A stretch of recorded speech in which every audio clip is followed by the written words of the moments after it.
à tous, bienvenue dans ce nouveau débat électoral. Ce soir, nous nous intéressons à la commune d'Uccle. Uccle, comme vous allez le voir sur cette carte d'identité, compte un peu plus de 86 800 habitants. Son bourgmestre, c'est Boris Diliès, depuis un peu plus de 7 ans. Dans la majorité, on retrouve Écolo et les engagés avec l'EMR, évidemment, même si l'échevin engagé a rejoint aujourd'hui la liste du bourgmestre pour ce scrutin et se présente comme indépendant. Dans l'opposition, il y a Défi, Uccle en avant et le Parti socialiste. 5 invités avec nous ce soir, je vais vous les présenter tout de suite en commençant par vous, Boris Diliès, bonsoir. Bonsoir. Vous êtes donc à la tête de la liste du bourgmestre et sur votre liste il y a l'EMR, Défi, l'Open VLD et des indépendants. À vos côtés il y a Alexandre Méus, bonsoir. Bonsoir. Vous êtes deuxième sur la liste Les Engagés, la tête de liste Elisabeth de Grise étant retenue par ses fonctions ministérielles. Il y a également sur ce plateau Thibaut Wengart, bonsoir. Vous êtes tête de liste Écolo Groen. Marc Coles, bonsoir. Vous êtes à la tête de la liste Uccle en avant. Et enfin Bernard Hayet, bonsoir. Vous êtes tête de liste PS. Bonsoir, monsieur. Alors, comme d'habitude, c'est un tirage au sort qui a déterminé la première prise de parole. Je vais demander à nos candidats une réponse en 30 secondes. Et c'est vous, Bernard Hayet, qui avez tiré le numéro 1. Ma question est simple, en fait. Pourquoi la commune d'Uccle sera mieux gérée si vous êtes de la prochaine majorité ?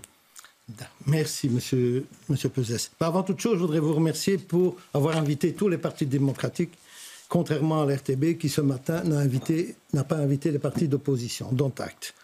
Alors, si j'ai été choisi par la section, par mon expérience, c'est pour permettre la transition avec une équipe renouvelée et dynamique. Si je suis aux responsabilités, je défendais la justice sociale dans une commune qui a la réputation d'être une commune de gens riches. Je soutiens les jeunes parents en étendant la gratuité scolaire.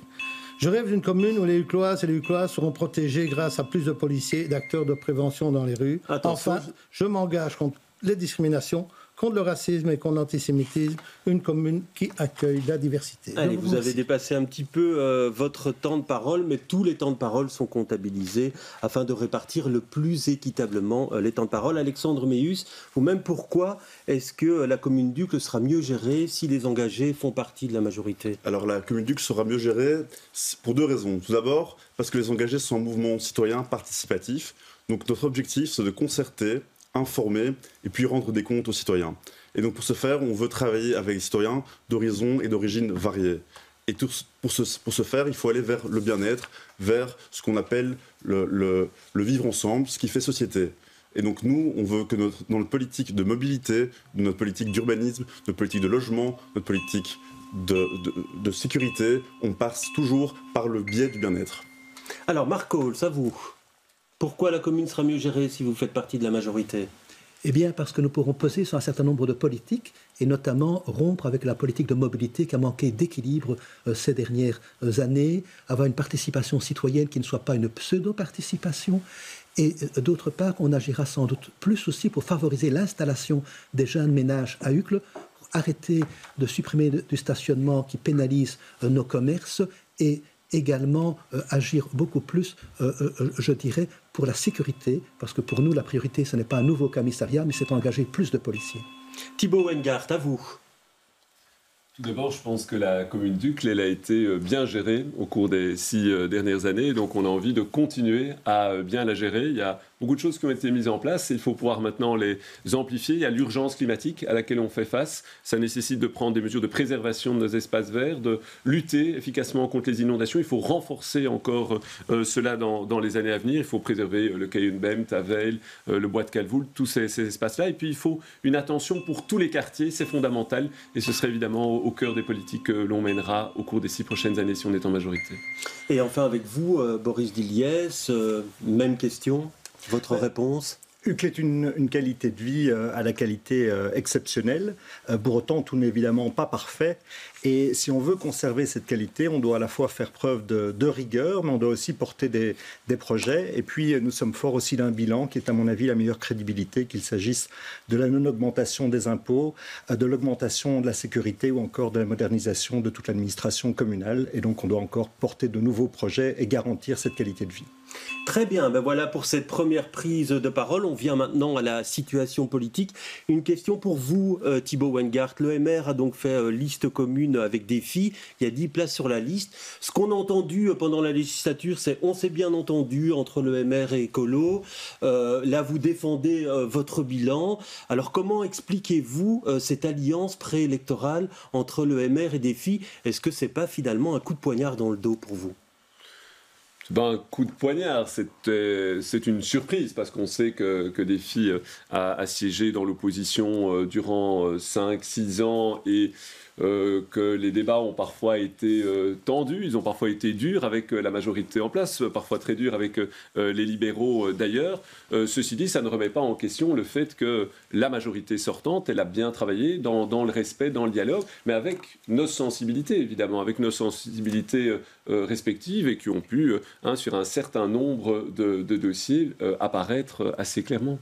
Alors, Alexandre Meilhus, comment vous vivez ça, vous? Parce que finalement, les engagés, ça semble être le partenaire naturel du MR. Or là, vous vous présentez séparément.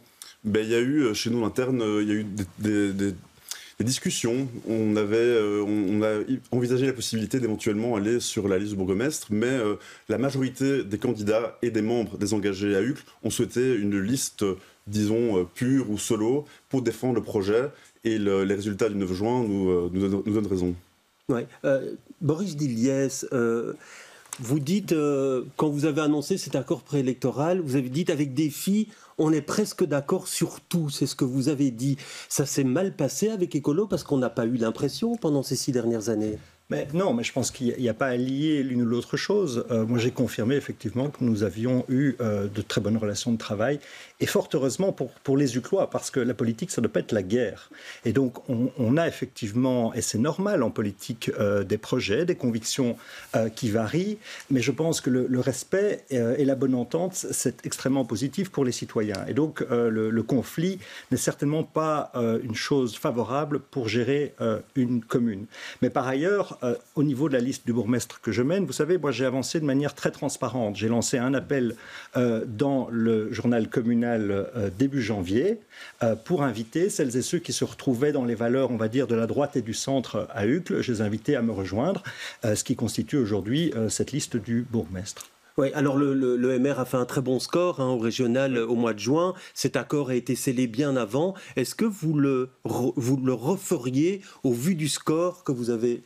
Oui, bien sûr, parce que vous savez, les libéraux et Défi, même à ce moment-là, mais c'est vrai que ça n'a pas toujours même été... avec le FDF, ouais. Mais ça a été très compliqué en début de législature. Ça a été très compliqué à plusieurs moments pendant la législature, mais justement, moi je crois que le fait de pouvoir à un moment donné se poser la question de qu'est-ce qui nous unit, est-ce que ce qui nous unit est plus fort que ce qui nous divise, nous avons ici la réponse. Les libéraux et Défi ont géré cette commune ensemble pendant 30 ans, donc il y avait plutôt une logique à repartir sous la même bannière. Alors, Marc Holz, comment jugez-vous, vous, cet accord préélectoral, vous qui avez été libéral pendant de très nombreuses années? C'est assez surprenant, parce que j'ai vu pendant 5 ans et demi le chef de groupe Défi et le bourgmestre pratiquement s'injurier régulièrement au conseil communal, menant qu'une opposition plus radicale que celle que je menais, et puis se retrouvent ensemble sur une même liste, mais c'est évidemment leur droit.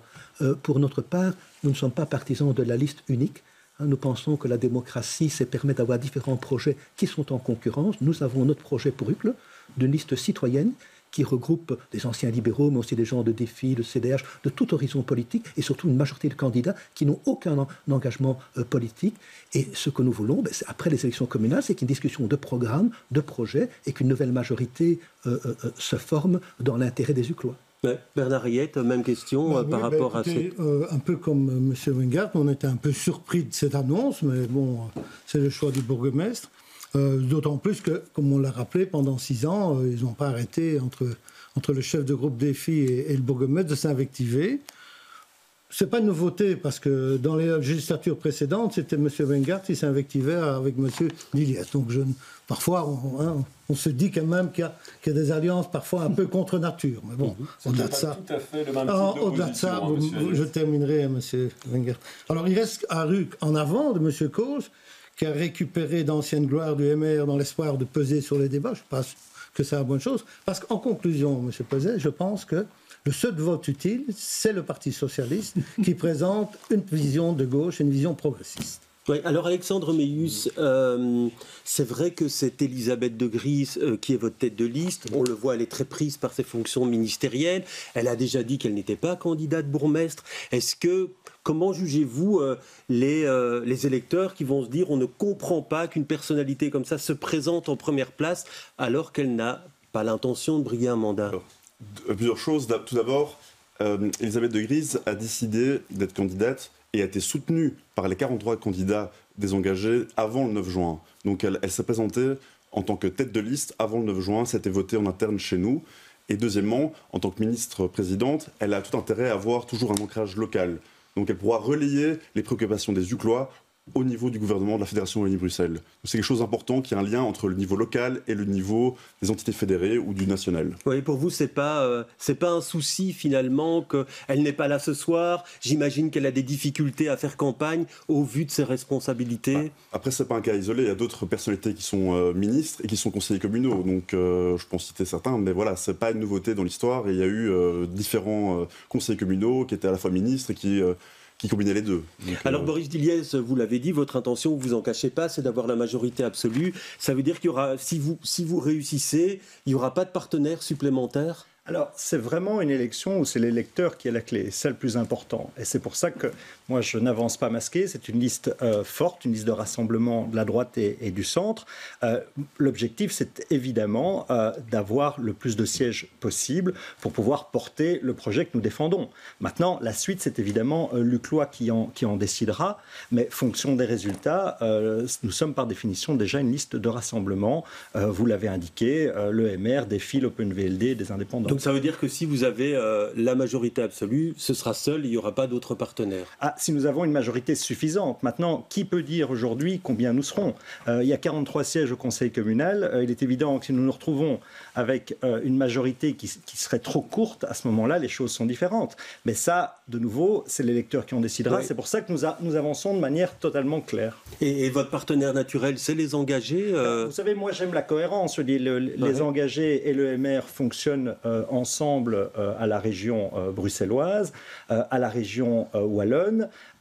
J'ai proposé, comme vous le savez, je l'ai rappelé, aux engagés de me rejoindre. Je comprends parfaitement, effectivement, que finalement, ils aient souhaité faire leur liste, mais il y a évidemment des convergences. Pour autant, c'est l'électeur UCLOA qui en décidera. Ouais, alors Thibault Weingart, comment vous jugez ça quand on dit tout s'est très bien passé, on a fait du bon boulot, et à nouveau on dit si on peut se passer de vous, on se passera de vous? Ce n'est pas ce que j'ai entendu. Comme l'a dit M. Diliez... On a quand même dit que M. Diliez, vous avez dit que les engagés étaient votre partenaire naturel, je vous ai bien compris. Mais ce n'est pas un scoop, encore une fois, voilà, que idéologiquement parlant, le MR et les engagés sont proches. Alors M. Weingart, votre réponse, ça m'a l'air assez clair. Je pense que ce qui est le plus fondamental, comme l'a déjà dit M. Diliez, c'est d'observer quel sera le résultat le soir des élections, le 13 octobre. Je vous apprends rien, ça n'a pas été fantastique pour nous au mois de juin.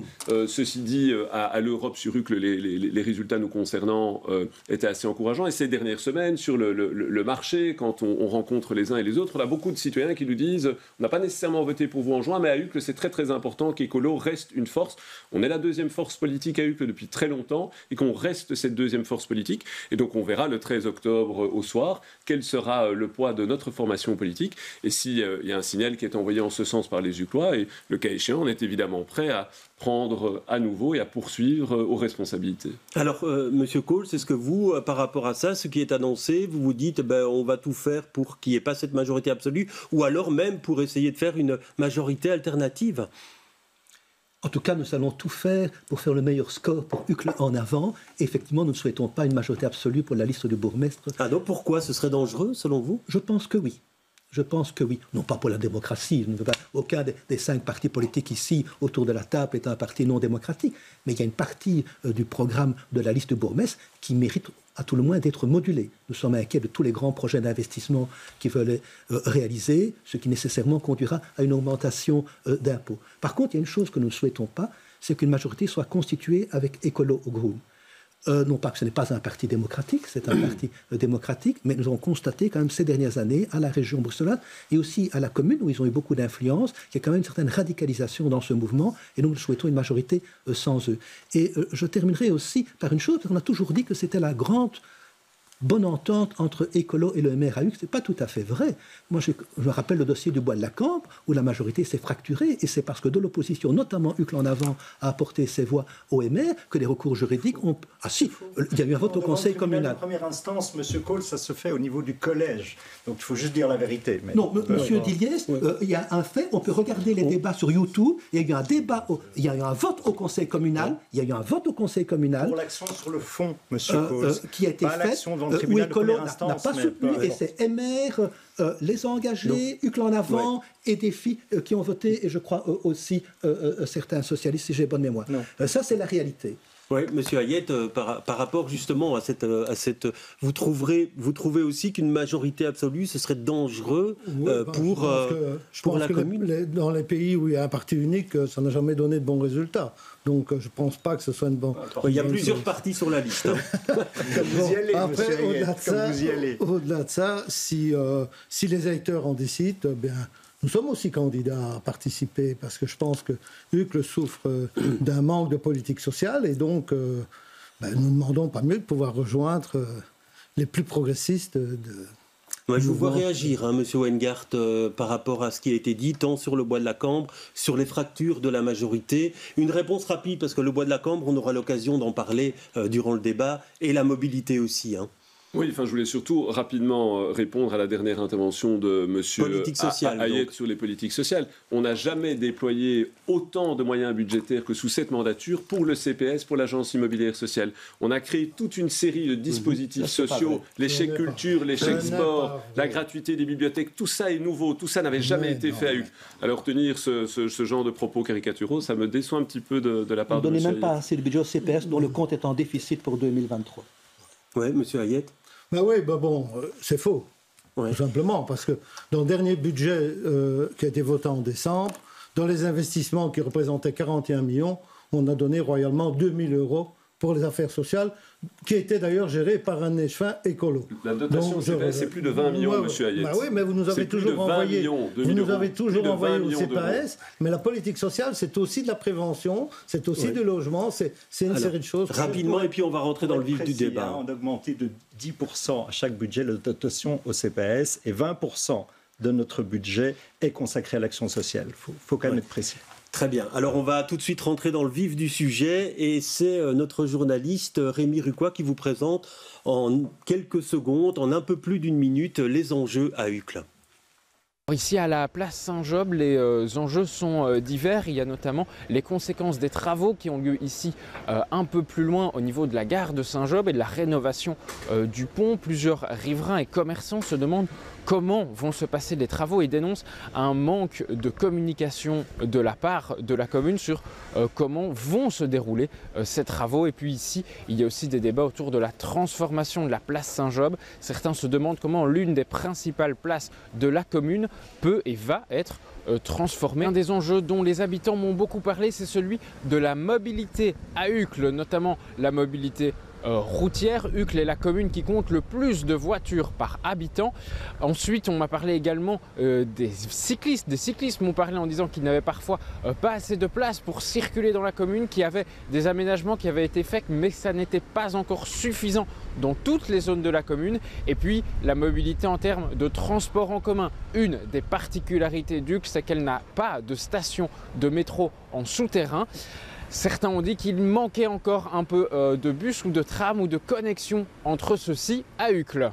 Il s'agit de la commune avec le moins de logements sociaux par habitant en région Bruxelles-Capitale. Alors comment faire pour offrir du logement abordable ici à Uccle? Est-ce qu'il faut construire davantage de logements sociaux? Et si oui, où? Quelle politique de logement pour Uccle? C'est un des enjeux ici dans la commune.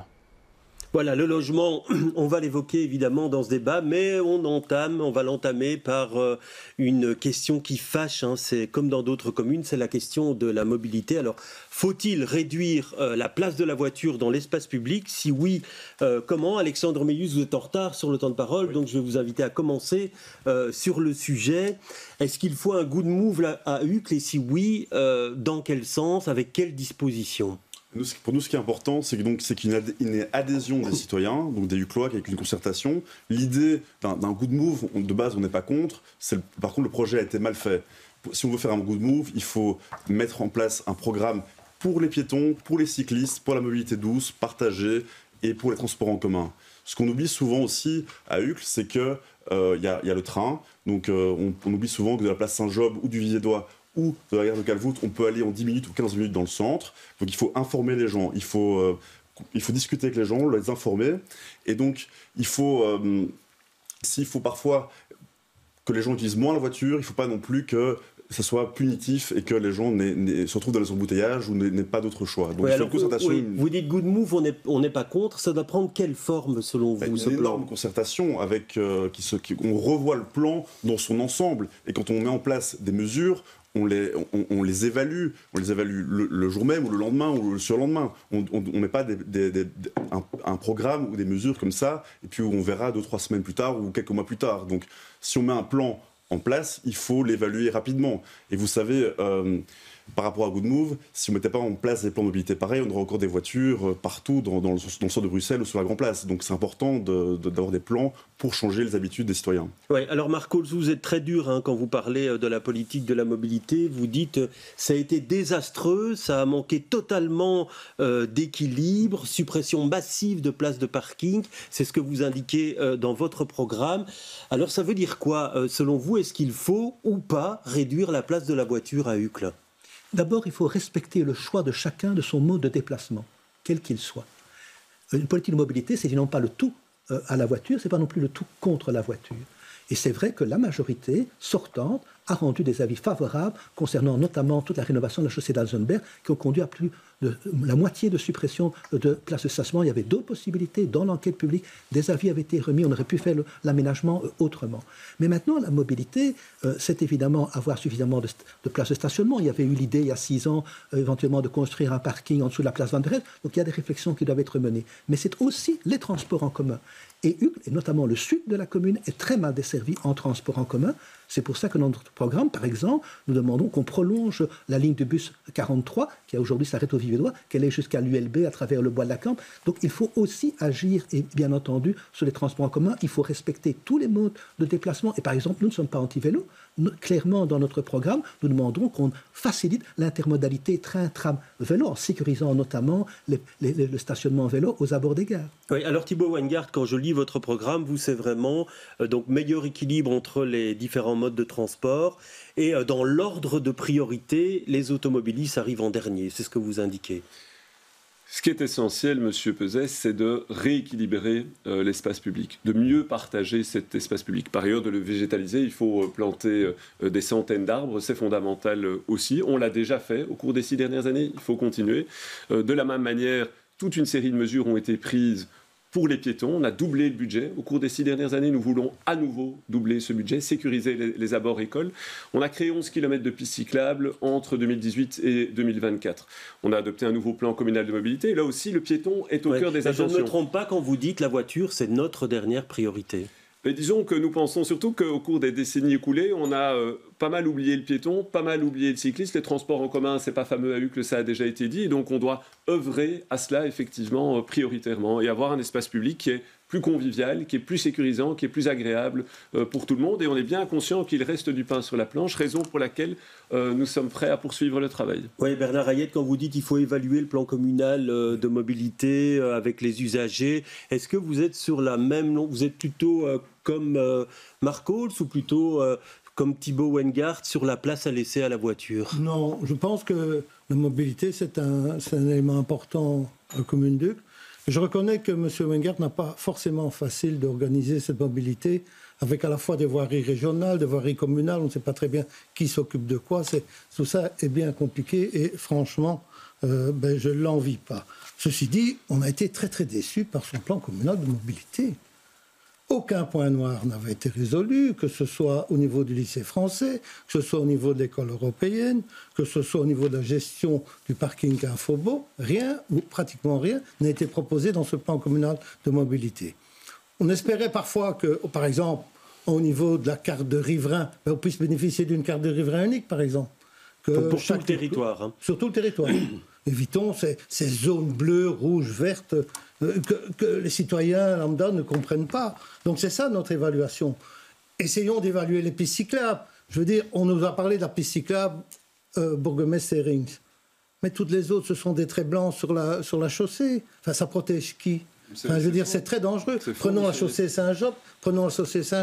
C'est vraiment une dangerosité important. Une réponse rapide sur le fait qu'aucun des points noirs n'a été résolu, ce que vient de dire M. Hayet, M. Weingart, très rapidement. Oui, parce que si on lance un débat sur le plan communal de mobilité, on est parti pour une heure, mais je rappelle à M. Hayet qu'il avait le droit, comme tous les groupes politiques, de déposer des amendements au Conseil communal. Je constate que le groupe PS n'en a pas déposé lors des discussions, dont acte. M. Hayet ? Non, mais on a voté contre parce que ça ne suffisait pas, parce que ce n'était pas suffisamment ambitieux. C'était ça notre amendement. Oui. Alors, Monsieur Diliès, quand on entend Monsieur Weingart, c'est la dernière priorité, c'est la voiture. C'est pas ce que je lis dans votre programme. Vous dites qu'il faut éviter de pénaliser les utilisateurs d'un mode de transport en favorisant excessivement un autre. Vous avez l'impression qu'on a trop défavorisé l'utilisation de la voiture jusqu'ici à Uccle ces dernières années ? Non, mais il y a une réalité, c'est que Uccle est la commune à Bruxelles qui, par ménage, compte le plus de voitures. Et c'est effectivement lié aussi au fait que nous sommes la deuxième commune la plus étendue de la région. C'est une commune extrêmement éclatée avec 22 km². Et il y a des coins qui sont effectivement extrêmement peu desservis. Donc il y a toujours des personnes qui auront besoin de leur voiture et qui demain n'iront pas à vélo ou même pas en transport en commun pour toute une série de raisons personnelles et géographiques qui sont légitimes. À côté de cela, moi je le dis depuis toujours, je suis très à l'aise sur le sujet, c'est que quelqu'un, il y en a beaucoup à Uccle, qui décide de renoncer à sa voiture pour le vélo, et notamment le vélo électrique, il y en a beaucoup à Uccle, cette personne-là, elle doit aussi être respectée et elle doit être sécurisée parce qu'elle fait aussi plus de place à l'automobiliste. Et donc, c'est du bon sens. Il ne faut pas être dogmatique, il ne faut pas non plus être anti-vélo, il ne faut pas être anti-voiture. C'est possible, ça prend plus de temps. Effectivement. Et donc, c'est pour ça qu'on n'a pas souhaité mener une politique radicale. C'est notamment pour cela que nous n'avons pas souhaité avoir de My Good Move sur Uccle. Oui, vous pensez qu'il y a eu du dogmatisme dans la politique de mobilité, M. Méus ? Je pense qu'il y a eu quelques artères où on a pu se poser la question, mais de manière générale, c'est plutôt un travail qui a été positif. Quand on voit ce qui s'est passé chez Waterloo, les gens au début ont dû s'adapter ou découvrir qu'il y avait ces derniers mois une nouvelle piste cyclable. Et au final, les commerçants et certains riverains sont plutôt ravis. Je pense qu'il faut avant tout c'est communiquer et concerter là-dessus. Et donc moi j'ai plutôt eu des retours positifs. Mais il ne faut pas non plus faire ça de manière... à la fin des vacances ou à la fin de l'été. Et sur la suppression des places de stationnement chaussée d'Alzenberg dénoncée par M. Kohls. Si on supprime des places, il faut en créer d'autres. Donc on peut en supprimer sur la voirie, en surface, mais il faut alors les combler et les remplacer par un autre parking qui serait un parking de lestage, un parking environnant ou un parking au sous-sol. Mais on ne peut pas supprimer une place et ne pas en créer une autre ailleurs. Oui, alors Thibault Weingart, je voudrais enfin vous faire réagir à un point de votre programme, c'est chaussée de Waterloo, vous dites le passage de 2 bandes à 1 bande de circulation sur le tronçon entre Rhodes et Prince d'Orange, c'est ce qui est prévu comme mesure dans votre programme. Vous n'allez pas vous faire que des amis, hein. Non, c'est une voirie, pour préciser, donc c'est une voirie régionale et la région prévoit de tester effectivement cet aménagement sur le tronçon entre Rhodes et... Mais vous y êtes favorable en fait. Sur le fait de le tester, nous l'avons toujours dit, il en a déjà été question il y a quelques semaines, ça doit être étudié en amont, il doit y avoir des comptages au préalable, des comptages durant la phase et après, bien mesurer les impacts. Peut-être qu'on se rendra compte que c'est extrêmement positif. S'il y a lieu de corriger, on corrigera. Pas de difficulté. Vous vous y retrouvez dans ce projet-là, Boris Diliès ? Mais vous savez, encore une fois, on ne peut pas dire qu'on souhaite sécuriser le cycliste qui, je le disais, fait dans certains cas plus de place à l'automobiliste et ne rien faire. À un moment donné, il faut pouvoir être cohérent. Simplement, ça ne doit pas passer en effet par des My Good Move. C'est pour ça que, comme je vous le disais, on a refusé le My Good Move. Et ce qu'il ne faut certainement pas, c'est opposer les uns aux autres. Mais si on ne fait rien, il ne va rien se passer, ça c'est un fait. Alors Alexandre Meilhus, est-ce que vous êtes favorable, puisque c'est un combat de très longue date de vous, Boris Dilliez, sur cette réouverture du bois de la Cambre, est-ce que vous le suivez dans ce volet-là ? Nous, évidemment, on a suivi l'action en justice contre la ville de Bruxelles pour s'opposer à la fermeture totale du bois de la Cambre. La situation actuelle nous convient déjà plus et je pense qu'on pourrait trouver un compromis avec des artères qui seraient proches de la chaussée de la Hulpe ou de Waterloo qui seraient ouvertes, ou alors qui seraient ouvertes à des moments en alternance en fonction des horaires d'école. Mais la situation actuelle est déjà plus favorable. Donc elle vous convient, il ne faut pas aller plus loin selon vous, quoi. Pour nous, elle nous convient actuellement, oui. Oui, Monsieur Hayet, est-ce que vous êtes aussi demandeur de continuer les négociations, voire le combat contre la ville de Bruxelles par rapport à ça ? Nous regrettons la manière un peu brutale dont la décision a été prise, ça clairement. Ceci dit, je pense d'avoir parlé avec les uns ou l'autre riverains que finalement ils sont assez contents de ce qui se passe actuellement. Alors, il y a toujours moyen de faire des améliorations. Nous avons prôné une solution régionale. Nous avons proposé qu'il y ait à un moment donné un dialogue qui s'installe entre le bourgmestre de la ville de Bruxelles et le bourgmestre d'Uccle. Les choses sont difficiles. Il y a eu ce recours devant les tribunaux. Nous avons voté contre, mais aussi par solidarité avec ce bourgmestre de la ville de Bruxelles. Donc, le dossier est complexe, mais je ne vois pas pourquoi les gens avec qui nous parlons ne se plaignent pas de la situation, que du contraire. Donc ça peut rester comme Oui, peut-être que... Oui. Écoutez, on ne va pas aller plus loin. L'un des problèmes, c'est la Drève de Lorraine avec des gens qui ne sont pas uclois. Et puis certains embouteillages du côté de la chaussée de Waterloo qu'il faudrait aménager d'une manière ou d'une autre. Est-ce qu'il faut voir des heures différentes? Est-ce qu'il faut ouvrir certains tronçons? Je crois que c'est une négociation qui doit avoir lieu entre les responsables des deux communes de façon à améliorer la situation des Uclois en matière de mobilité. Oui, rapidement. Oui, pour ajouter, donc nous, on veut bien rester dans l'état actuel, mais alors il faut d'abord réfléchir à des alternatives de mobilité qui soient donc partagées, comme le transport en commun et des choses comme ça. On ne peut pas fermer des artères et pas mettre en place des alternatives. Et deuxièmement, quelque chose qui est soutenu par les engagés, c'est que le bois de la Cambre devrait être géré de manière plus concertée, voire collégiale, pourquoi pas par la région. Alors Marc Holz, je vous ai vu réagir par rapport à... Vous n'êtes pas content du statu quo actuel, de la situation actuelle? C'est un point sur lequel nous sommes d'accord avec la liste du bourgmestre. Pensons pas qu'il faut une réouverture totale du bois de la Cambre à la circulation, mais il faut aller plus loin, parce qu'aujourd'hui, on reporte sur la chaussée de Waterloo toute la circulation, et je n'ai pas les mêmes échos que M. Hayet sur les avis des habitants de la chaussée de Waterloo. Maintenant, un mot sur la mobilité. Parce que M. Weingart a parlé du plan communal de mobilité. Mon groupe a déposé des amendements. Certains ont été votés, d'autres ont été rejetés. Je vais vous donner un exemple d'amendement qui a été rejeté par la majorité sortante. C'est celui où nous demandions de biffer la phrase qui indique dans le plan communal de mobilité d'Uccle qu'on se réjouit de la politique régionale de stationnement. La politique régionale de stationnement, c'est good move, c'est 65 000 suppressions de places de stationnement. Et puis, je vais terminer aussi par un autre exemple en matière de mobilité, qui a parfois des petites choses qu'il faut changer. La région, mais à ma connaissance sans réaction du collège, a installé des arceaux devant l'école européenne chaussée de Waterloo, là où les bus stationnaient avant. Résultat, maintenant, les bus s'arrêtent dans la chaussée et embouteillent tout, alors qu'on pouvait mettre ces arceaux quelques dizaines de mètres plus loin. Donc il faut voir de manière concrète, ponctuelle, comment on peut améliorer toutes les mobilités, quels qu'elles soient les modes de déplacement. Oui, rapidement. Une phrase. Je pense que je suis d'accord avec M. Coles. La commune d'Uccle a aussi un effort à faire dans la chaussée de Waterloo pour fluidifier le trafic. Et je crois qu'il faut que tout le monde se mette autour de cette table pour avancer sur ce dossier. Alors, M. Weingart, est-ce qu'il faut poursuivre la procédure contre la ville de Bruxelles par rapport au bois de la Cambre, selon vous ?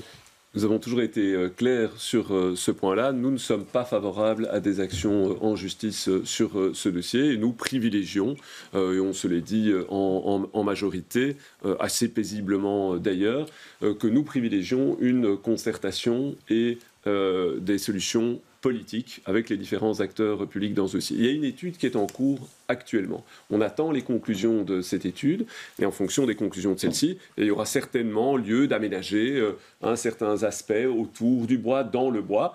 Je pense que c'est important qu'on s'inscrive dans cette logique-là, en sachant juste pour que vous soyez précis, quand vous dites qu'il faut améliorer la situation des quartiers résidentiels où un report de trafic est constaté, ça veut dire que selon vous, il faut des réouvertures à certains endroits à certains moments. Précisez votre point de vue sur le sujet. De nouveau, on regardera quelles sont les conclusions de l'étude. Ce n'est pas nécessairement dans le Bois-la-Cambre. Vous pouvez améliorer ou soulager le trafic de transit dans les quartiers résidentiels. Et effectivement, c'est un point d'attention parce que le bois, aujourd'hui, il est plus convivial, il est plus agréable, il bénéficie quand même d'abord aux Uclois aussi. Les personnes qui s'y promènent, ce sont beaucoup d'Uclois qui se baladent et qui profitent du Bois-de-la-Cambre. Mais le point d'attention, c'est évidemment l'impact pour les quartiers résidentiels. Mais ça peut être par des mesures de circulation à proximité du bois aussi. Donc ce n'est pas nécessairement par des mesures de circulation dans le bois. Ça peut être l'un, l'autre ou les deux. Oui, alors Boris Didier, vous persistez, vous signez le combat contre la ville de Bruxelles, il continue. Absolument, absolument, parce qu'il s'agit en réalité de la qualité de vie des Uclois et de la qualité de l'air pour beaucoup d'Uclois aux abords du bois. Encore une fois, je rappelle que cette décision a été prise sans aucune concertation, en plein confinement, et que si je n'avais pas décidé d'aller en justice, aujourd'hui, ce bois serait totalement fermé, absolument sans plan, sans cohérence, juste avec du dogmatisme et du cynisme de la part de la ville de Bruxelles. Et si nous avons dû aller en justice, c'est précisément parce qu'il n'y avait aucune écoute et que la seule réponse qui était faite de la part de la ville de Bruxelles, c'est on ferme tout le bois et pour les Uclois, on verra bien. La situation actuelle ne vous convient pas ? Elle ne me convient pas pour une bonne et simple raison, c'est que moi j'ai toujours dit que j'étais ouvert à l'évolution du bois de la Cambre, mais vous irez m'expliquer un lundi au mois de novembre en quoi c'est obligatoire que ce bois soit quasi totalement fermé, alors que vous avez des embouteillages monstres, chaussée de Waterloo et dans les quartiers résidentiels adjacents. Donc je demande simplement de l'équilibre, du bon sens et un peu de respect. Oui, Monsieur Weingart, est-ce que la qualité de l'air, finalement, a diminué pour certains Uclois à cause de la fermeture de ce bois, comme le dit M. Didier? Je ne dispose pas de données en la matière. On parle beaucoup de la chaussée de Waterloo. La chaussée de Waterloo, elle est congestionnée. Et c'est pas nouveau. Moi, quand je rentrais de l'école il y a 25 ans avec le bus 41, elle était déjà incroyablement congestionnée. On a parlé de l'école européenne. Il y a un travail à mener de ce point de vue-là. Les arceaux, c'est parce qu'on est dans les mètres avant le feu et que pour des raisons de sécurité routière, les bus ne peuvent pas s'y stationner. Mais ceci dit, là, il y a un travail à mener. Sur le carrefour chaussée de Waterloo, Hulpe, certainement moyen de fluidifier, d'améliorer la situation. Alors, on va passer maintenant à l'aménagement des espaces publics, puisque la politique de la mobilité, elle va de pair avec l'aménagement de l'espace public. Alors, il y a de très beaux espaces publics à Uccle, et particulièrement la place Saint-Job. Alors, sa transformation est à l'étude. Comment la rendre plus agréable? Faut-il y supprimer le parking? Votre avis sur le sujet, Marc Holz? Mais tout d'abord, ce n'est pas une priorité pour nous. La place de Saint-Job est en bon état. Ça fait 5 ans, je crois qu'on a engagé avec des subsides régionaux 200 000 € pour réfléchir au futur de la place de Saint-Job. Il n'y a pas encore de plan bien établi. Ceci étant, si on réaménage la place de Saint-Job, ça doit se faire avec une concertation très étroite avec les riverains, avec les commerçants. Mais on supprime le parking, selon Et il faut vous maintenir au moins une partie de la place avec du parking. Ça, c'est indispensable, sans quoi, effectivement, on aura de très grosses difficultés pour les restaurants le soir. Le petit parking qui est à l'arrière n'est pas suffisant. Mais je voudrais dire aussi qu'il n'y a pas que la place de Saint-Job à réaménager à Uccle. Il y a peut-être des priorités encore plus grandes avec la région où le dialogue doit se faire dans ce cas-là. Je pense par exemple à la chaussée de Waterloo, à la bascule ou au square des Héros. Très bien. Alors, monsieur Hayet, pour vous, est-ce qu'il faut garder du parking place Saint-Job ou pas? Ben, écoutez, moi je constate une chose, c'est que ce débat a eu lieu sur la place publique. Nous ne sommes pas contre la participation citoyenne, ne croyez pas ça, mais nous pensons que le conseil communal a été élu pour prendre des décisions sur l'aménagement même des espaces publics. Alors les résultats du sondage, ben, vous l'avez constaté, sont très mitigés, puisque sur les 3 scénarios, il n'y en a aucun qui a obtenu la moyenne. Mais votre scénario privilégié à vous, quel est-il? Mais je crois qu'il faut tenir compte à la fois des commerçants qui ont besoin de vivre, et à la fois des riverains qui ont besoin de respirer. On parlait d'air tout à l'heure. Et donc on fait quoi alors? Moi je pense que le projet, si j'avais à choisir, moi je ne suis pas concerné au premier chef, si j'avais à choisir, je privilégierais le scénario numéro 2, où on a un rapport équilibré à la fois avec les commerçants qui peuvent installer leur terrasse et en même temps pouvoir vivre de cette place. Un peu de parking, parce que malgré tout, pour aller dans les commerces, il faut pouvoir stationner. Il n'y a pas que des gens qui vont en vélo à Uccle. Il y a aussi des gens qui prennent leur voiture. Et il n'y a pas que des gens qui prennent du transport en public. Et alors, en même temps, ça verdurie, c'est un peu la place Saint-Job, et ma foi, c'est pas mal. Ceci dit, moi je vous dirais qu'on peut faire tous les sondages qu'on veut, mais in fine, celui qui décidera, ce sera l'électeur.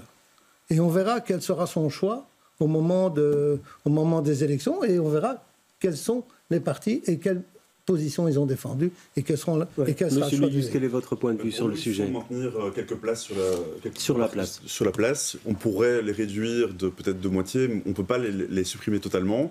On pourrait réfléchir aussi à favoriser un stationnement de courte durée, si on veut aller chercher son pain ou son journal, mais pas rester là toute la journée.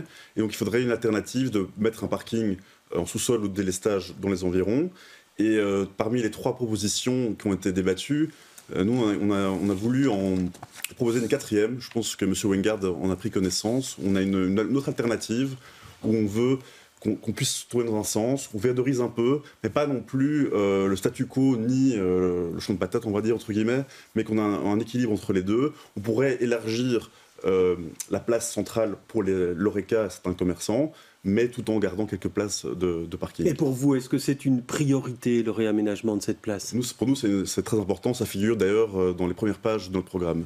Oui, Boris Diliès, pour vous, c'est une priorité aussi. Ça fait très longtemps qu'on en parle, soyons de bon compte. Ça fait 18 ans qu'on en parle, mais si vous voulez, moi, je peux tout à fait entendre la question de la priorité. De toute manière, chose est certaine, avant que les travaux du pont ne soient pas totalement terminés, il est évident qu'on ne commencera rien du tout.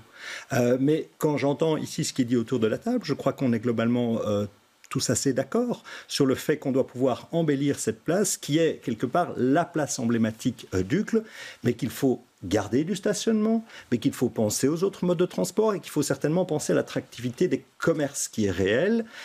On a besoin de stationnement, mais on a certainement aussi un beau potentiel pour embellir cette place et là je pense qu'on est tous d'accord. Et là vous êtes aussi d'accord, il faut garder du stationnement sur la place, M. Wengard? Oui, il faudra en garder. On a une étude qui a été réalisée parce qu'on a un très important dispositif de participation citoyenne qui a été mis en place sur ce dossier avec des réunions qui ont réuni 150, 200 personnes avec des consultations en ligne. On y a fait référence, 1000, 2000 personnes qui ont participé, qui ont donné leur avis. Il y a un gros travail qui a été réalisé par le bureau d'études et on sait que la pression sur le stationnement est très très forte en soirée avec les restaurants. Mais on a déjà des solutions qui sont sur la table avec un parking le long du chemin de fer qui permettra de libérer de l'espace au niveau de la place, parce qu'effectivement, en termes de convivialité, en termes d'allure, cette place, elle pourrait être extraordinaire avec des terrasses, des cheminements en piétons qui sont confortables. On peut imaginer que la friterie soit pivotée, que la terrasse soit sur la place et non plus sur la route. On pourra avoir là quelque chose d'absolument extraordinaire, où le marché pourrait toujours se tenir, où les foires pourraient toujours se tenir. Et je voulais par contre rejoindre M. Coles, ça n'arrive pas souvent ce soir, sur le fait que le Square des Héros, au niveau régional, c'est une priorité. Nous pensons aussi que s'il y a un dossier que la commune devra pousser dans les 6 prochaines années, c'est le réaménagement du Square des Héros en termes de sécurité routière pour les nombreux piétons qui prennent le bus, le tram. C'est absolument indispensable. J'ai vu que vous partagez cet avis, M. Diliès. C'est évident. Et si vous voulez, ce qui me donne de l'espoir sur ce dossier-là, comme sur les aménagements de la chaussée de Waterloo, au Fort-Jacquot, à la bascule, où vous avez un patchwork de mobilier urbain atroce, c'est que là, ça fait partie des dossiers que j'ai déjà portés auprès de mes collègues du MR. Donc je me réjouis qu'il y ait une nouvelle majorité à la région. Pour vous aussi, c'est une priorité. C'est une priorité, parce que ça aussi, c'est des places vraiment historiques de Uccle et c'est un des nœuds de transport les plus fréquentés. Si vous allez vous arrêter au Square des Héros à l'arrêt de tram ou de bus, il y a un monde en permanence. Il y a des écoles, des commerces. Donc c'est un job et Square des Héros, pour vous, c'est des projets qui doivent être réalisés courant de cette législature? Tout à fait, ça fait partie de la 2e page de notre programme. Oui, M. Wengard aussi, pendant cette législature, il faut avancer sur ces espaces Absolument. publics. J'y ajouterais le parvis Saint-Pierre, où il y a un gros travail à mener avec l'arrivée du théâtre et le passage Chouveau à Calvoute. Oui, M. Coles, parvis Saint-Pierre, je sais que l'arrivée du public, ça ne vous réjouit pas, Non, ni beaucoup d'habitants du quartier. Ceci dit, les discussions sur le réaménagement du parvis, indépendamment d'aller du théâtre, le public, peuvent avoir lieu, bien entendu. Mais en ce qui concerne le théâtre, le public, nous avons regretté à la fois la manière dont s'est passée la concession et nous sommes très inquiets du projet, notamment au niveau urbanistique. Oui, M. Hayet, vous me demandez la parole. Je vous demandais la parole parce que sur les espaces publics, je partage largement l'avis de mes collègues. Mais je voudrais aussi que sur certains projets immobiliers importants, je pense au jardin du Kinsendal au Bourdon ou bien au jardin, aux promenades d'Uccle, je souhaiterais aussi qu'on engage une participation citoyenne et qu'on concerte plus les citoyens, un peu sur le modèle qui a été fait. Il faudrait le rationaliser, évidemment, mais ça permettrait quand même quelque part d'associer les citoyens à un développement de quartier, parce que je crois que les espaces publics, ce n'est pas que 3 places à Uccle, c'est aussi la gestion quotidienne. Il faut maintenir cette commune dans un bon état, il faut maintenir l'attractivité de cette commune, Et donc, à ce titre-là, je pense que plus on associe les citoyens, plus on progresse. Alors, si vous le permettez, maintenant, on va parler du logement, parce que c'est pas simple de se loger à Uccle. Les loyers, ils sont généralement élevés, les prix d'achat également. Uccle, qui est aussi lanterne rouge au niveau des logements sociaux. Alors, comment améliorer l'accessibilité au logement? C'est la question qu'on pose maintenant aux candidats. Je vais vous la poser, Monsieur Méus, vous êtes en retard sur le temps de parole. Alors, on parle de lanterne rouge en termes de création de logements sociaux. Est-ce qu'il faut en avoir plus dans les années qui viennent? Alors tout d'abord, c'est vrai qu'on a tendance à penser que Uccle est une commune uniquement aisée ou une commune où tout va bien. Non, il y a des quartiers plus populaires, il y a une diversité dans les quartiers qui est très importante, surtout quand vous allez dans les quartiers plus vers l'ouest ou vers les frontières, vers Drogenbos ou vers Forêt, il y a des quartiers beaucoup plus populaires. Et donc, tout ça, ça doit se faire en concertation. On peut développer les AIS, donc les agences immobilières sociales. Comme créer du vrai logement social, je vais dire, selon vous, est-ce qu'il faut le faire ou pas? On pourrait augmenter un petit peu, mais pas non plus de manière... c'est pas la priorité là, immédiate. On peut faire une concertation là-dessus, on peut réfléchir à cela, on devrait développer les AIS, mais le logement social en tant que tel... ça doit faire partie d'une réflexion plus profonde et plus de long terme. Oui, par rapport au logement moyen, j'imagine, vous dites également dans votre programme qu'il faut encourager l'installation de nouvelles familles à Uccle via des incitations fiscales. Vous parlez de quoi très précisément ?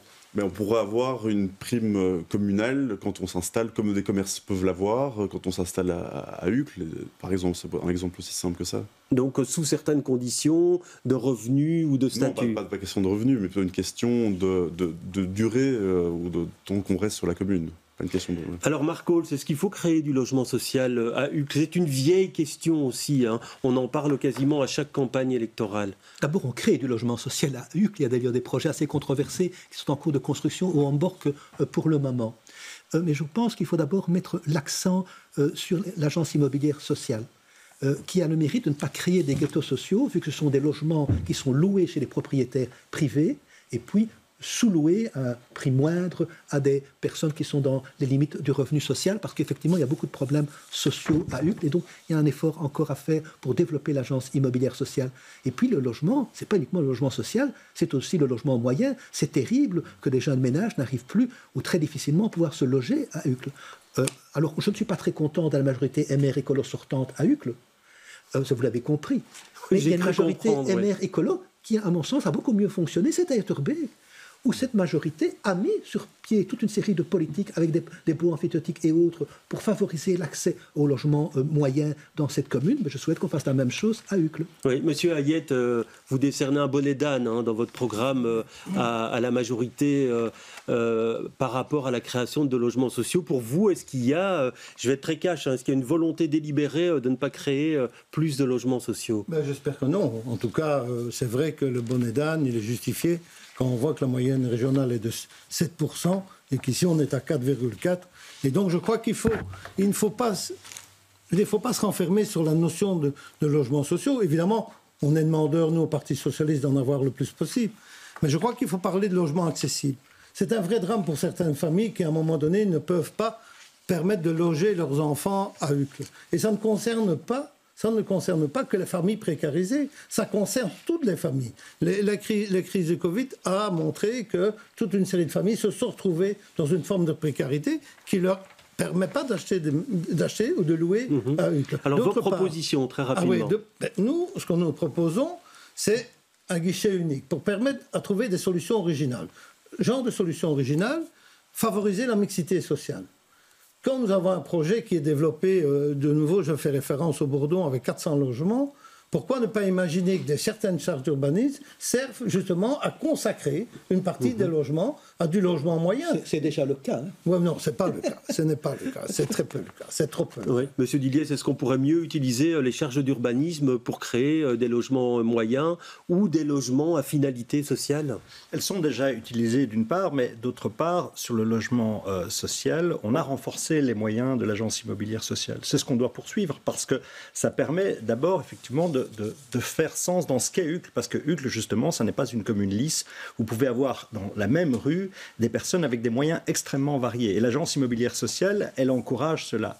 Donc ça, c'est un outil qui est très important. Mais ce qui est pour nous très important, c'est de regarder les choses en face et certainement de ne pas bétonner des espaces verts qui sont les jardins de ceux qui n'en ont pas. Et donc ça, c'est selon moi la pire des choses, parce qu'il y a des logements sociaux à Uccle. D'autres sont encore construits à l'heure où nous parlons, mais on y garde une vraie qualité de vie dans des quartiers où il fait bon vivre. Et donc, si on continue dans cette idée au niveau de la région qui consiste à bétonner dès qu'il y a un espace vert, ça n'est pas possible, ça n'est pas acceptable. Et c'est pour cela que vous avez des quartiers de logements sociaux à Uccle qui jouxtent des logements résidentiels dans des quartiers où tout le monde se sent bien. Et ça, c'est quelque chose de très fragile et qu'on doit protéger à tout prix. Et donc, pas se lancer dans de nouvelles constructions qui consisteraient à bétonner les espaces verts, mais travailler avec les agences immobilières sociales. Quand vous dites dans votre programme, il faut soutenir l'accession à la propriété, ça doit passer par quoi? Les engagés parlent d'une prime, vous parlez de quoi? Il existe déjà effectivement une prime de compensation immobilière liée au précompte immobilier. Mais ce qui est important de rappeler, en tout cas là pour le logement moyen, c'est qu'il ne faut pas se leurrer, il ne faut pas essayer de raconter aux gens, aux Uclois, que la commune peut tout et doit tout en la matière d'acquisition de logements. Le levier le plus important en réalité, ce sont les droits d'enregistrement.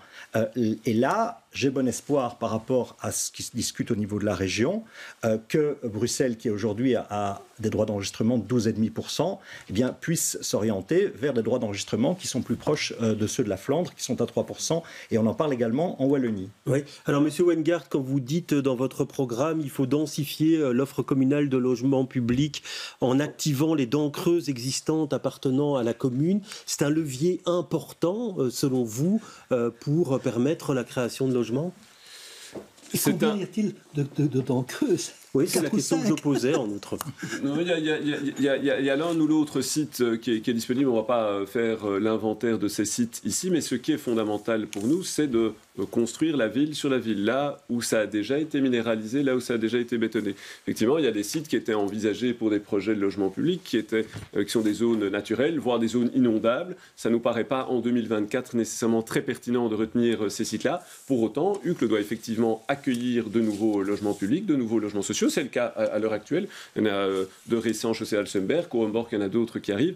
D'autres sites doivent pouvoir être envisagés. L'agence immobilière sociale, c'est un bel outil. Les charges d'urbanisme aussi. Pas oublier qu'il faut rénover le bâti existant, c'est fondamental. Et puis on parlait du Homborg il y a quelques instants. Il y a aussi toujours la question du service public, des équipements publics à proximité. Et au Homborg, notamment, il y a la question du commerce de proximité à laquelle il faut apporter une solution prochainement. Parce qu'à l'heure actuelle, les habitants de ce quartier doivent se déplacer en voiture, en transport en commun très longuement avant de trouver un premier commerce. Oui, Monsieur Hayet, rapidement, et puis on parle d'inondation. Moi, je pense que ce serait une erreur de vouloir opposer, comme je l'entends, environnement avec social. Je pense qu'on peut faire des deux à Uccle, avec des rénovations, peut-être d'espace, peut-être avec la mixité dont je vous parlais tout à l'heure. Je pense que l'idée n'est pas de bâtir systématiquement sur des espaces verts. Je m'oppose à cette idée. L'idée de protéger la qualité de vie qui existe en ce compris dans les logements sociaux. Ça, c'est certain. Ça, on sera d'accord. L'avis du bourgmestre. La qualité de vie doit être protégée pour tous, dans tous les quartiers. Et M. Wijngaard a raison en ce qui concerne le commerce dans le Homborg. Lorsqu'on développe des programmes de logement, il faut aussi penser aux autres fonctions. Une chose, c'est que CityDev, par exemple, propose de développer des programmes de logement moyens sur base de bons amphithéotiques de 99 ans. Si on le fait, par exemple, sur les terrains propriétés de la région long de la rue de Bourdon, on crée des logements accessibles à des familles à revenus moyens. Oui, je vous ai vu opiner, M. Ménus. Non, je voulais juste dire qu'il fallait rappeler, mais peut-être qu'on y viendra après, que Uccle est la commune qui a le plus d'espaces verts de toute la région. Et donc il faut évidemment, si on veut créer des logements sociaux en particulier, il faut que ça soit fait de manière concertée et de manière mesurée. On ne peut pas décider comme ça Je sais qu'il y a le projet controversé près de la gare de Calvoute ou Bourdon, je ne sais pas si c'est le même projet exactement, mais il faut concerter et pas construire, comme on l'a vu dans d'autres communes, prévoir de construire des logements sociaux sur des parcs ou des friches. Il faut vraiment une concertation. Et par rapport au Homborg, c'est vrai que ça peut être vu comme un exemple quand même de réussite. Mes neveux sont là à l'école, il y a une belle convivialité, mais il n'y a pas de commerce, oui, donc il y a quelque chose à faire là-dessus. Très bien, on va passer maintenant au volet inondation, si vous le voulez bien, puisque Uccle reste touché par le phénomène des inondations. Dans le bas de la commune, rue Rouge notamment, c'était encore le cas récemment. Les habitants sont un petit peu dépités, comme vous allez l'entendre. Il y a des inondations, d'accord, mais c'est 10%, 20, 40% en moins, même plus, enfin. Non, on ne peut pas se plaindre. Depuis qu'il y a le bassin d'orage, je trouve qu'il y a quand même une nette amélioration. Malgré les travaux qu'ils ont faits, ici dans la rue, ça ne donne pas le résultat escompté. Non, c'est toujours la même chose. Dès qu'il pleut, ça monte. Et ça vient de l'avenue de Frey, en fait. Parce qu'on voit les vagues qui montent ici. Ils savent ici que c'est une zone qui est compliquée. Donc en fait, le minimum, c'est de sécuriser tous les citoyens qui habitent dans les environs, parce que avenue de Frey, avenue de Stahl aussi, ça a été un enfer pour tout le monde, quoi. Et nous, on n'a pas du tout été épargnés. Et comme le disait une de mes voisines, ça fait 35 ans qu'elle est là et ça n'a pas changé.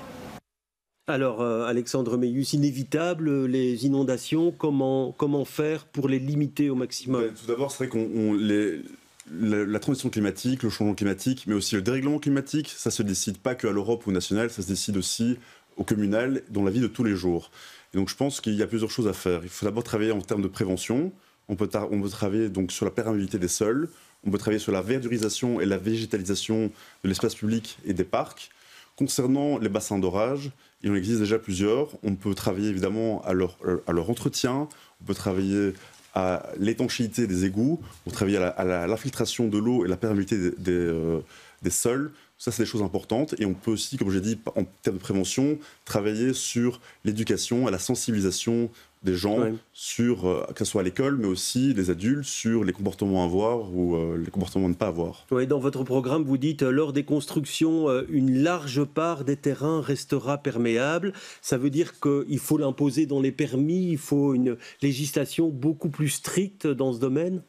Il faut l'imposer, il faut faire déjà une concertation et une étude. Il faut l'imposer si ça a lieu d'être. On ne va pas imposer cela si ça n'a pas lieu d'être. Donc dans les quartiers sensibles, où on a déjà vu qu'il y avait des inondations, dans les quartiers comme au bas du parc Lovendal ou dans la rue de Stahl, il faut là peut-être aller plus loin et faire une étude et là imposer cette perméabilité lors des constructions. Oui, alors Boris Diliès, on le disait, hein, une des intervenantes le disait, le bassin d'orage a permis d'améliorer les choses. On ne va pas construire des bassins d'orage partout. Comment faire pour à l'avenir limiter au maximum ces risques d'inondation qui vont peut-être se multiplier au vu des orages qui sont de plus en plus violents? Là, en l'occurrence, c'est un bassin d'orage de 25 000 mètres cubes qui a été conçu. Vous pouvez garer plusieurs Boeing sous l'avenue de Frey aujourd'hui. Alors, pour autant, quand on dit cela aux personnes qui ont été sinistrées, je comprends qu'ils se disent « ça me fait une belle jambe ». La réalité, c'est que ça reste une vallée, que la situation lors de très fortes pluies reste pour toute une série de personnes vraiment problématique, mais la situation s'est beaucoup améliorée. Pour autant, on a travaillé effectivement avec Vivaqua, qui a par ailleurs fait un très bon boulot à la base, mais qui a reconnu qu'il y avait un problème d'absorption de capacité, puisque c'est seulement lors de ces derniers grands orages, 70% qui étaient absorbés dans un débit, on va dire, correct. Et donc, il y a un problème sur ces 30%, et l'objectif avec Vivaqua, c'est précisément d'installer ce qu'on appelle des avaloirs dits tropicaux, qui doivent à ce moment-là absorber l'eau de manière idéale, pour faire en sorte d'ailleurs que ces bassins d'orage atteignent leur capacité maximale, ce qui à ce moment-là devrait sensiblement améliorer la situation. Même si vous savez, moi j'ai connu ça il y a effectivement 30 ans quand j'étais gamin, c'était bien pire. Mais je suis d'accord, on ne peut pas s'en satisfaire et c'est pour cela que Vivaqua fait les réglages à l'heure où nous parlons. Oui, Marc Holz, que faire contre les inondations? Est-ce que améliorer le fonctionnement des bassins d'orage suffira? Non, ça ne suffira pas, mais en tout cas pour l'avenue de Frey, ça doit être fait. Dans la vallée de Saint-Job, il faut construire le 3e bassin d'orage que les études hydrauliques de Vivaqua avaient démontré qu'il était nécessaire de réaliser. Alors, on a voté la législature communale précédente, tout un règlement communal unique d'ailleurs en région bruxelloise de gestion de l'eau, pour justement imposer dans tous les nouveaux permis une imperméabilisation des sols.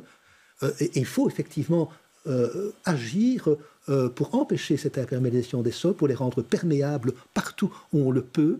Il faut aussi encourager le séparatif eau propre, eau usée, en rejetant chaque fois qu'on peut l'eau à la rivière.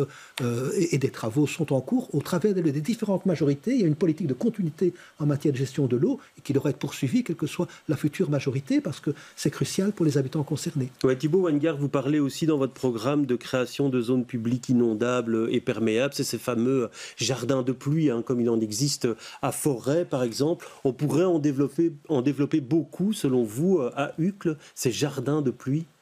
Absolument. On a parlé des bassins d'orage, et celui sous l'avenue de Frey, c'est 25 000 m3. Il y avait 17 000 m3 d'eau qui étaient dans le bassin le 9 juillet. Se dire aussi que cet été, on a connu 2 fois des pluies avec plus de 20 mm en une heure. C'est l'équivalent de pluies qui normalement interviennent tous les 50 ans. Donc si ça se passe 2 fois en 2 mois, on peut s'attendre effectivement à ce que malheureusement dans les prochaines années, ça s'accélère et à ce que ce soit plus intense et plus fréquent. Et par rapport à cela, il y a les bassins d'orage classiques. Il faudra voir avec Vivaquois dans les années à venir du côté de Cavel et du côté du Bourdon ce qu'on devra mettre en place.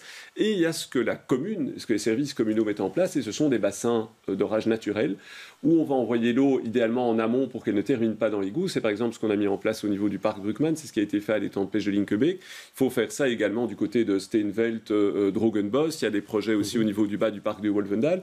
Et il faudra effectivement accélérer ça dans les années à venir, en sachant que à côté de ça, il faut aussi soutenir les habitants et nous proposons par exemple une prime pour placer des clapets anti-retour chez certains riverains, chez certains habitants. Oui, Bernard Hayette, pour lutter contre les inondations. S'il y avait une chose pour alléger le débat, que je ne pourrais pas reprocher à la majorité, c'est qu'ils ne sont pas responsables de la pluie. Merci. Mais bon, Merci. Les inondations sont un problème compliqué en fait. Et donc ça demande l'effort de tout le monde. Je me souviens, quand nous étions en majorité, nous l'avons été à Uccle. Il a plu aussi. Oui, il a plu aussi. Et le problème des inondations se trouvait à la chaussée Saint-Job. Et nous avons décidé, avec M. Martrois-Joly, du groupe MR d'ailleurs, un investissement de 80 millions pour installer, pour régler tous les problèmes chaussée Saint-Job. Il n'y en a plus à chaussée Saint-Job. Et beaucoup moins. En tout cas, oui, c'est déjà arrivé. C'est déjà arrivé. Troisième bassin de rage, on voit des inondations, chaussée Drogenbos, etc. Ça, c'est clair. Vous vous souvenez des inondations à la chaussée Saint-Jean. Donc je crois que ça demandera l'effort de tout le monde, de la commune, des citoyens, de la région, notamment au travers de Vivaquois. C'est comme ça qu'on va régler les problèmes d'inondation qui est dans une vallée.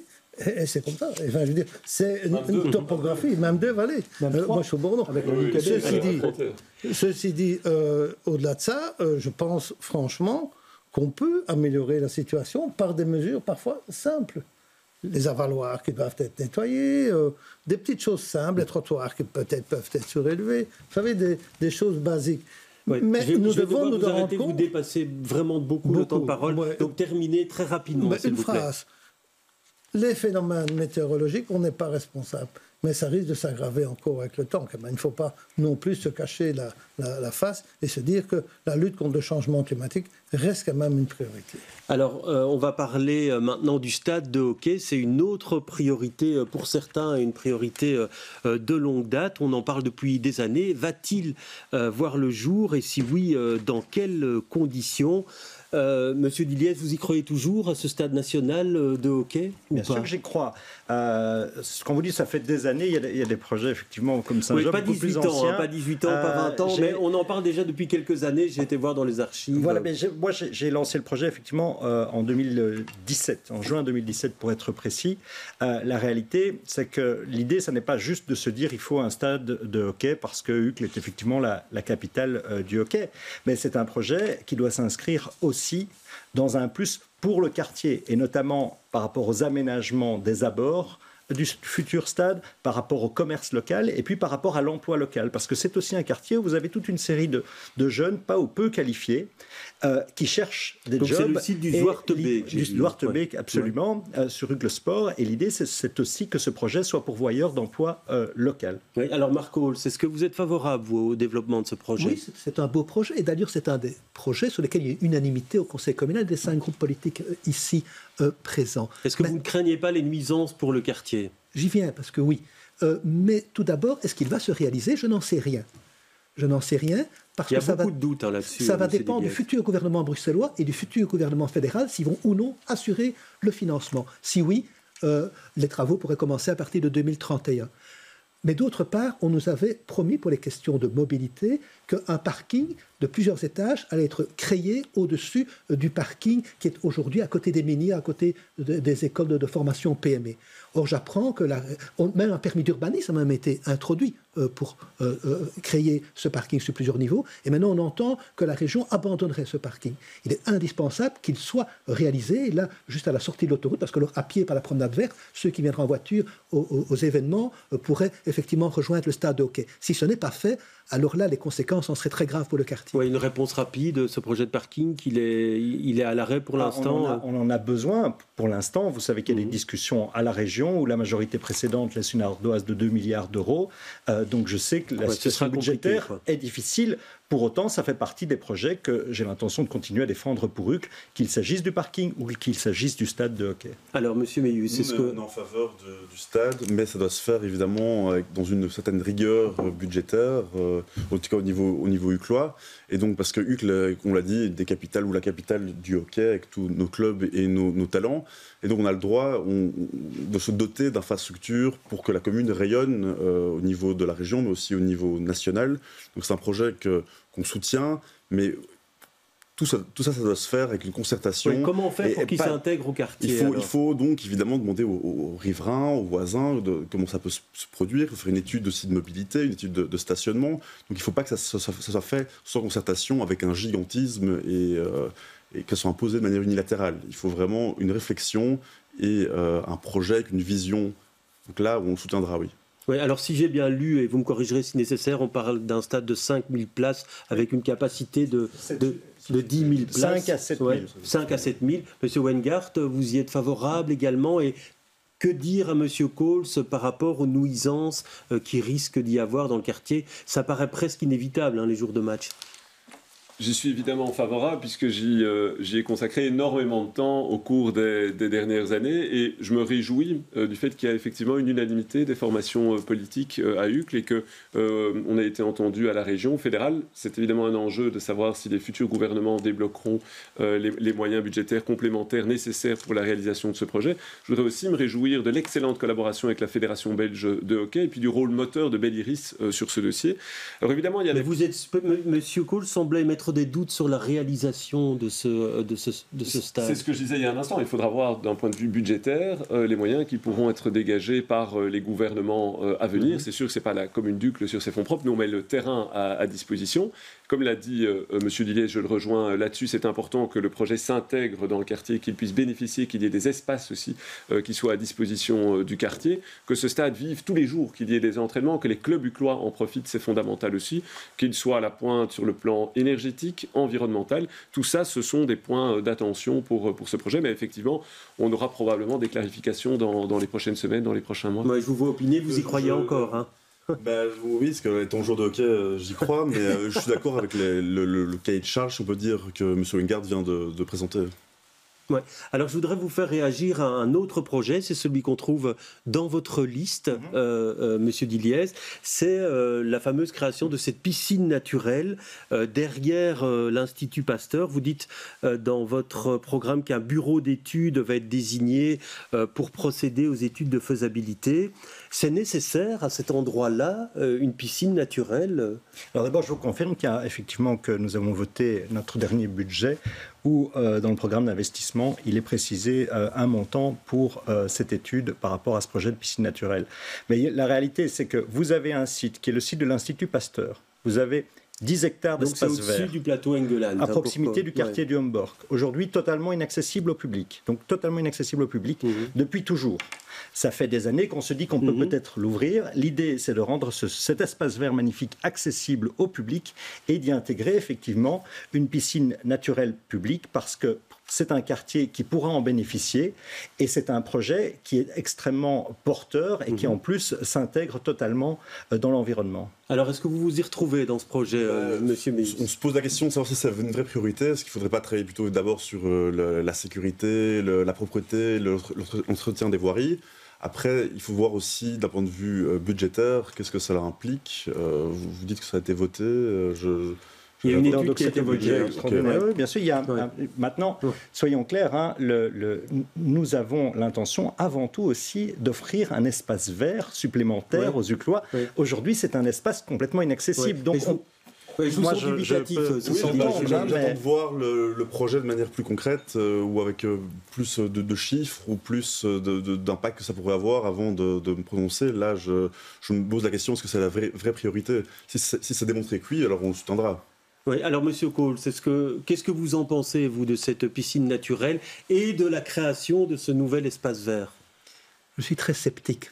La province de Brabant-Flamand, en 2022, a fermé la piscine naturelle qu'elle avait à Heusingen, alors qu'elle a fait un investissement important pour cette piscine, parce que les coûts de fonctionnement étaient trop importants. Donc si on veut aller de l'avant dans ce projet, il faudra faire une étude de faisabilité, à la fois sur les questions de transport, parce que c'est très isolé, notamment très peu accessible en transport en commun, sur les questions financières. Et pour nous, il y a d'autres priorités, y compris en matière d'infrastructures sportives. Il faut par exemple construire une salle omnisport supplémentaire. Ça manque. Toutes les salles omnisport sont overbookées aujourd'hui à Uccle. Il faut aussi rénover les salles de sport du Globe et l'avenue Post-Roban qui sont en très mauvais état. Pour nous, c'est beaucoup plus prioritaire et beaucoup plus urgent que cette piscine. Et nous craignons que si on ne fait pas l'analyse financière correcte, mais que cet investissement et d'autres aient des conséquences un jour pour les contribuables uclois. Alors, Monsieur Hayet, votre avis sur le sujet, est-ce que vous investiriez plutôt là-dedans ou alors dans le renforcement des autres infrastructures sportives? Moi, je crois qu'il y a effectivement un manque d'infrastructures sportives à Uccle et qu'il faut les renforcer. Si maintenant cette piscine peut apporter un bien-être aux habitants de Homborch, nous sommes favorables évidemment. Il faut voir, comme M. Cole se signale, la faisabilité, les coûts, voir comment. Je ne suis pas certain que dans l'état actuel des choses, ce soit une priorité des priorités. Alors, Monsieur Weingart, et vous, est-ce que vous êtes sur la même longueur d'onde que Boris Diliès pour l'ouverture de ce site déjà et puis la construction de cette piscine naturelle? Pour l'étudier finement, sérieusement, dans le détail, parce qu'effectivement, il y a des questions qui se posent en termes de mobilité. C'est un site qui avait aussi été envisagé pour le stade national de hockey et n'avait pas été retenu précisément pour les questions de mobilité. Donc ça, c'est un aspect évidemment qui devrait être approfondi. Il y a la question de la présence de zones Natura 2000 à proximité. Donc il faudra voir aussi ce que l'on peut faire de ce point de vue-là. Et si la piscine devait voir le jour, il y a évidemment un enjeu qui est un enjeu majeur, qui est celui de l'accessibilité du site, que ce soit aux citoyens, aux riverains du quartier, aux Uclois en général. Quelle tarification, quelle accessibilité, ça pour nous c'est un point tout à fait pour central. vous, ce financement doit être pris en charge totalement par la commune d'Uccle. Mais donc de nouveau, ceci doit être affiné, le plan financier, et à ce moment-là, on pourra évidemment se positionner de manière plus affirmative dans un sens ou dans un autre. Simplement rebondir rapidement sur les interventions précédentes. Effectivement, les infrastructures sportives à Uccle, il faut investir et il faut en créer de nouvelles. Nous souhaitons créer une nouvelle salle au Bourdon. Et par ailleurs, en ce qui concerne la salle Stroban, la rénovation est lancée. On attend le permis d'urbanisme et les travaux devraient débuter l'année prochaine. Oui, alors Monsieur Diliès, un mot d'abord sur le financement. Est-ce que ça serait pris en charge à 100% par la commune d'Uccle? Et puis, est-ce qu'il n'y a pas d'autres priorités en matière sportive? Vous êtes en avance sur le temps de parole, donc je vous demanderai d'être bref. D'accord. Simplement, sur le financement, en réalité, l'objet, c'est d'avoir un partenariat public-privé. Moi, je ne regarde pas uniquement ce qui n'a pas fonctionné, mais je regarde aussi ce qui a fonctionné. Donc, j'invite mes collègues à voyager un tout petit peu, pas très loin, en France, sur des modèles identiques qui fonctionnent très bien. Ensuite, j'ai du mal à imaginer qu'on puisse s'opposer au fait déjà d'ouvrir un espace vert inaccessible au public demain. Et vous savez, j'ai porté beaucoup de projets pour Uccle qui aujourd'hui fonctionnent parfaitement. Même les 10 km d'Uccle au début ont été critiqués. Les gens qui effectivement n'ont pas de projet trouvent toujours des problèmes à tout projet. Alors Monsieur Cole, partenariat public-privé, est-ce que ça vous séduit plus? Souvent, les partenariats publics-privés, c'est le pot de terre contre le pot de fer, et souvent le privé tire la couverture à lui. Mais ce n'est pas à exclure. Mais de nouveau, c'est ce que j'ai dit. Aujourd'hui, on nous parle d'un projet dont nous ne savons pas combien il va coûter, comment va se faire l'accessibilité. Si on veut aller de l'avant, il faut faire une étude de faisabilité complète. Et là, je rejoins ce qu'a dit M. Weingart. Oui, d'accord. Enfin, en tout cas, on n'a pas cette étude aujourd'hui. Donc, on verra, quand on aura les conclusions de l'étude, si c'est faisable ou pas faisable. Mais en tout cas, ce n'est pas une priorité. Ouais, mais la question, c'est de dire ce que disait M. Diliès. On a des projets, on va faire en sorte, on est ambitieux. Tout le vous monde en pensez quoi? a des projets. J'en ai d'ailleurs réalisé beaucoup par moi-même, y compris la construction de nouvelles écoles à Uccle ou les rénovations d'écoles.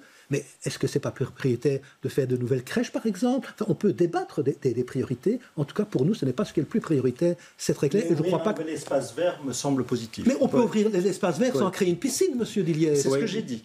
Faut pas Jusqu'à présent, vous n'en aviez rien fait. Je crois être dans l'opposition depuis 6 ans. Oui, mais vous avez été en charge de ces matières pendant 30 ans et la régie foncière n'a pas bougé et ce site est resté fermé au public. Mais c'est faux. Il est ouvert au public, le site, monsieur Cole? Je dis simplement que nous étions dans la majorité ensemble, monsieur Dillier, et que j'ai fait des démarches auprès de la régie des bâtiments qui a toujours refusé. Et je dis même que j'avais proposé qu'on élabore un plan particulier moi, j'ai fait ces d'affectation. démarches et la régie foncière a donné un feu vert. Oui, monsieur Ménus. Et vous étiez le bourgmestre quand j'étais à la fin de la législature précédente.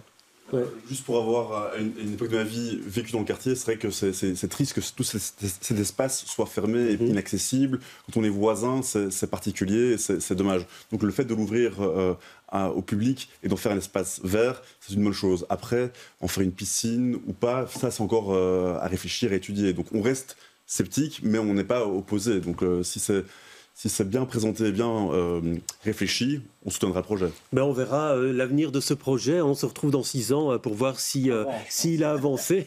Mais on en reparlera dans 6 ans, quoi qu'il en soit, dans un débat électoral, quelle que soit l'issue de ce projet. Merci en tout cas d'être venu débattre avec nous. Merci à Jim Moskowitz qui a préparé le débat avec moi. Demain, on part dans un autre coin de Bruxelles. On va à Gansoren. Très bonne soirée à tous.